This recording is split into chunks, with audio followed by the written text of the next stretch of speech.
ความเห็นเข้ามายึดในรูปร่างนั้นเมื่อมีการยึดรูปากำหนดหมายรูปว่าเป็นอัตตาหรือตัวตนให้เกิดความเห็นผิดมิจฉาทิฏฐิในคนว่ากายเป็นของตน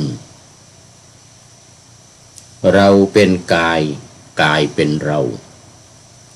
กายมีในเรานี้เรามีในกายและเขาคิดว่ากายกับเราเป็นอันเดียวกันนั่นเองขอถวายความนอบน้อมแด่พระรัตนตรัยมีพระพุทธเจ้าเป็นต้นขอถวายความเคารพพระมหาเถระพระเถรานุเถระเจ้าคณะพระสังฆาธิการทั่วโลกอันมีพระเดชพระคุณพระธรรมเสนาบดีรองเจ้าคณะภาค7วัดพระธาตุดอยสุเทพเป็นต้นและขออำนวยพรแด่ท่านผู้ฟังท่านผู้ชมสาธุชนพุทธบริษัททั้งหลายวันนี้รายการนาวาวังทองของวัดพระธาตุดอยสุเทพอันมีพระเดชพระคุณพระธรรมเสนาบดีรองเจ้าคณะภาค7วัดพระธาตุดอยสุเทพเป็นประธานออกอากาศทางสถานีวิทยุพระพุทธศาสนาแห่งชาติและจริยธรรมวัดพระธาตุดอยสุเทพอันมีพ่อครูวันลบนามวงพรหมเป็นผู้อำนวยการอาจารย์พระมหาประสิทธิ์ประสาธิโกเป็นหัวหน้าสถานีและอาตมาภาพพระครูปริยัติยานุศาสตร์เป็นผู้บรรยายเป็นประจำทุกวันศุกร์เสาร์และอาทิตย์โดยมีเวลา7:30 นาทีถึง8 นาฬิกาและเวลาบ่ายโมงสมุทรวิสุวัฒน์วรกิจโจเป็นผู้อำนวยการออกอากาศเวลา 18 นาฬิกาถึง 19 นาฬิกาในวันพุธเวลา 14 นาฬิกาถึง 15 นาฬิกาในวันศุกร์และวันเสาร์ส่วนเวลา 15 นาฬิกาถึง 16 นาฬิกาในวันอาทิตย์นี่4 วัน4 เวลาละ1 ชั่วโมงดังนั้นรายการนาวาวังทองซึ่งเป็นรายการอยู่ในโครงการปูทางสู่ธรรมนาวาวังของสำนักพระราชวังซึ่งเป็นแนวทางการปฏิบัติธรรมจากสำนักศึกษาธรรมโดยธรรมนาวาของท่านอาจารย์ต้น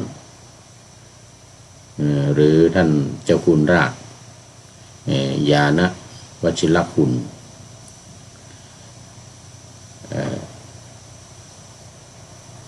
จาก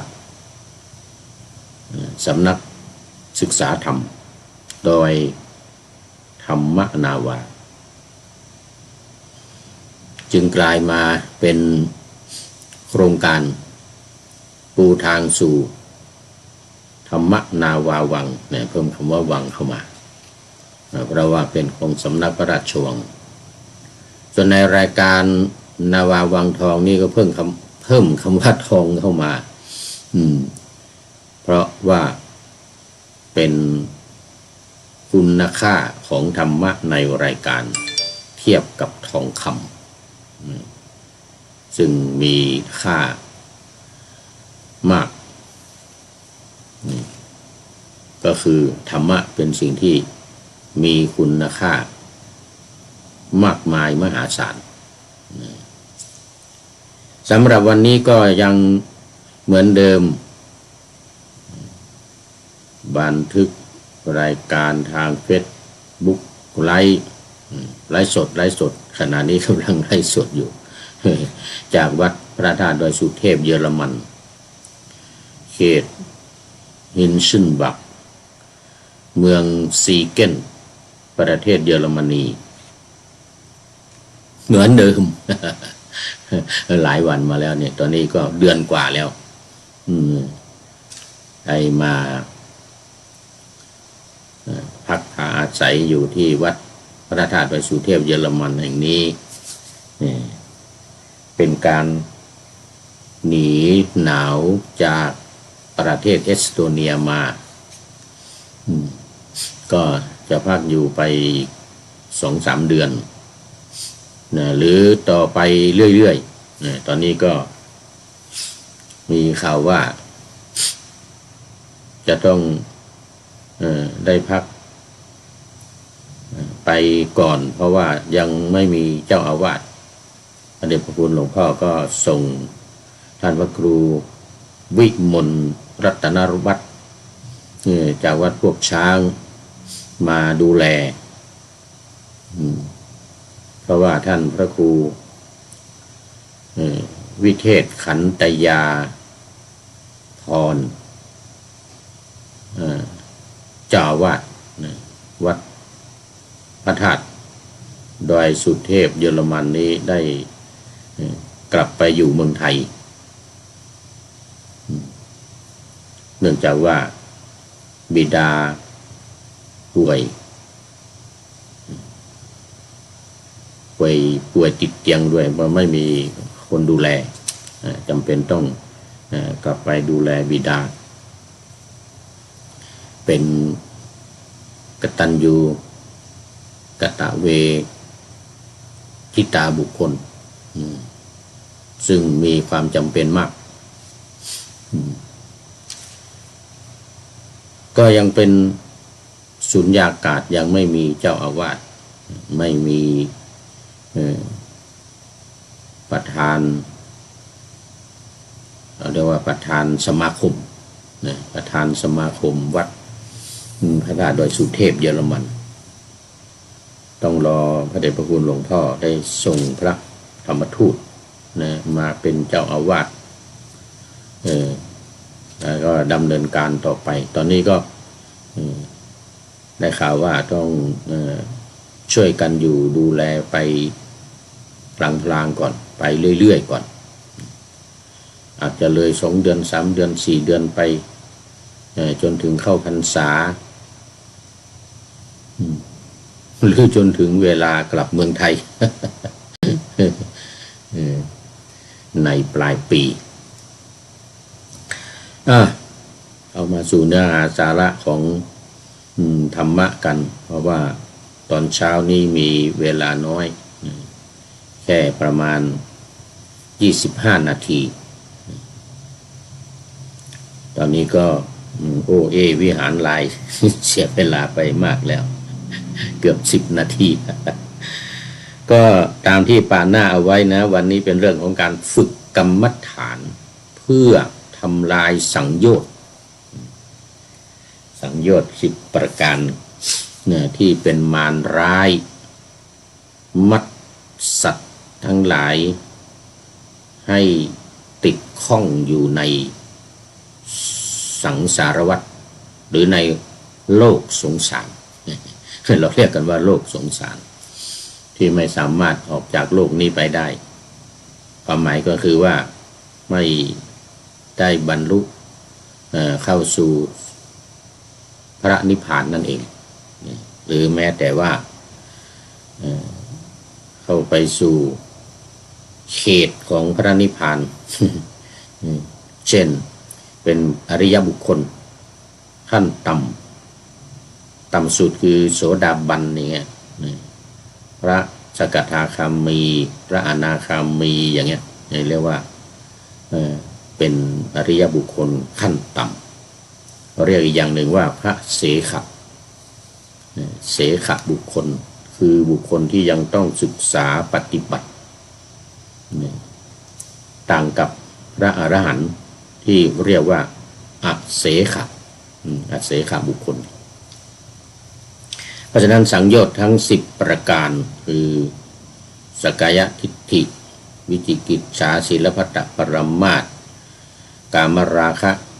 ปฏิฆะรูปราคะอรูปราคะมานะอุทธัจจะและอวิชชาทั้ง10ประการเนี่ยนะเป็นตัวร้ายเขาเรียกว่าเป็นมารร้ายถ้าเป็นภาพยนตร์เป็นหนังนี่เขาจะเรียกว่าตัวโกง เป็นตัวโกงเป็นตัว ตัวร้ายเป็นตัวร้ายตรงกันข้ามกับตัวดีหรือพระเอกนางเอกเป็นตัวดีส่วนตัวร้ายเป็นตัวโกง ร้ายยังไงโกงยังไงก็เพราะว่ามันเป็นสิ่งที่เกี่ยวข้องหรือผูกมัดเป็นพันธะ ผูกมัดจิตใจของคนเราเนี่ยไม่ให้บรรลุคุณธรรมขั้นสูงขั้นอรหันต์ดังกล่าวขั้นเป็นพระอรหันต์1สักกายทิฏฐิความเห็นว่ามีตัวตนเป็นตัวเป็นตนเป็นเราเป็นเขาเป็นบุคคลเหมือนกับที่ปานาธรรมาสเอาไว้ในวันนี้ว่าฝึกกรรมฐานเพื่อทำลายเยื่อสังโยชน์ร้ายสังขารคือร่างกายที่เห็นว่าเป็นตัวตนการประกอบกันดีของธาตุสี่เข้าปะปนเป็นรูปร่างตัวตน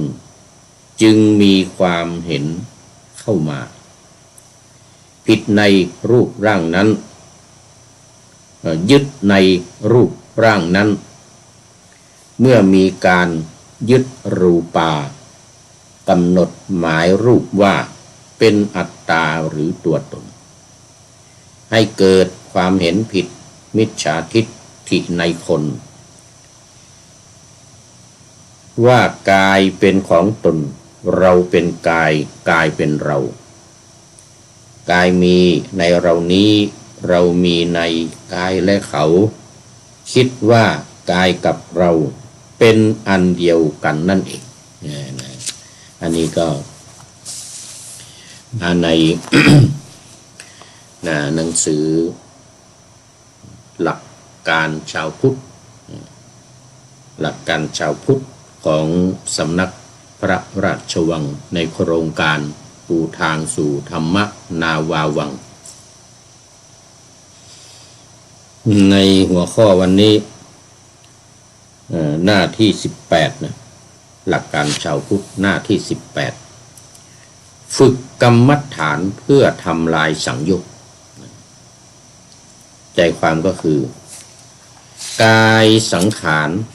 คือการประกอบกันของธาตุสี่เข้าเป็นรูปร่างเมื่อเกิดรูปร่างขึ้นจึงเกิดมีความเห็นเข้ามายึดในรูปร่างนั้นเมื่อรูปร่างถูกยึดการกำหนดกฎหมายในรูปร่างกายว่าเป็นตัวเป็นตนหรืออัตตาก็มีตามมาความเป็นตัวตนก่อให้เกิดความเห็นผิดหรือมิจฉาทิฏฐิในรูปร่างกายว่ากายเป็นเราเราเป็นกายกายมีในเราเรามีในกายกายกับเราเป็นอันเดียวกัน ความเห็นที่ เป็นมิจฉาทิฏฐินี้เป็นความเห็นที่เป็นไปเพื่อความยึดมั่นถือมั่นเมื่อเรามีความเห็นผิดในกายขึ้นมาว่าเป็นเราภาษาบาลีเรียกว่าอหังการการกระทำให้เป็นเราเป็นตัวเราจะเกิดมีความเห็นในสิ่งที่เกี่ยวเนื่องกับกายขึ้นมาว่าเป็นของเราเป็นของเราถ้าเป็นเราเนี่ยเรียกว่าอาหังการอันที่เป็นของเราเนี่ยเรียกว่ามะมังการมะแปลว่าของเราความเห็นทั้งหมดเหล่านี้พระพุทธเจ้าเรียกว่าสักกายทิฏฐิ